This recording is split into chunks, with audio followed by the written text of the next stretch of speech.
Aku ki dicintai dengan hebat. Tapi ya kuwi renek rasane. Lah piye wong ora gelem ditumpaki. Lah ngene iki lho. Nyapa? Ngene iki lho matane asu jan picek matane.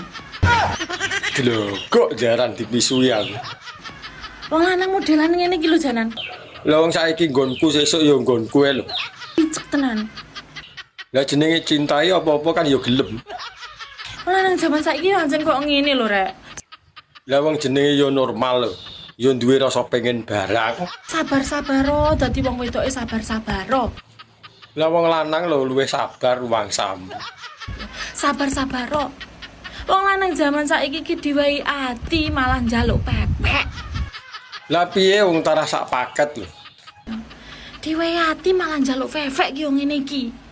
Mas, mbok yo ngerti yo. Lah wong lanange kurang ngerti apa jal. Wedokanmu ki lek gak gelem ditumpaki iki menjaga kesuciane demi awakmu sok mbene. Lah wong sok mben karo saiki lho ya padha ae. Sing ngrasakne lho ya aku.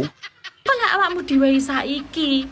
Elek-elek, yo lek sok mbene ora njlehi ora malehi. Wong lanange nek wis eruh rasane no malih anteng. Matamu. Lho, kok jarane dipisui neh. Lek saiki bolak-balik numpaki engko pas anu sisuke ngomong, "Walah, Dek, aku tak golek rasa liyane, rasamu wis koyo ngene ae." Ya ora mungkin.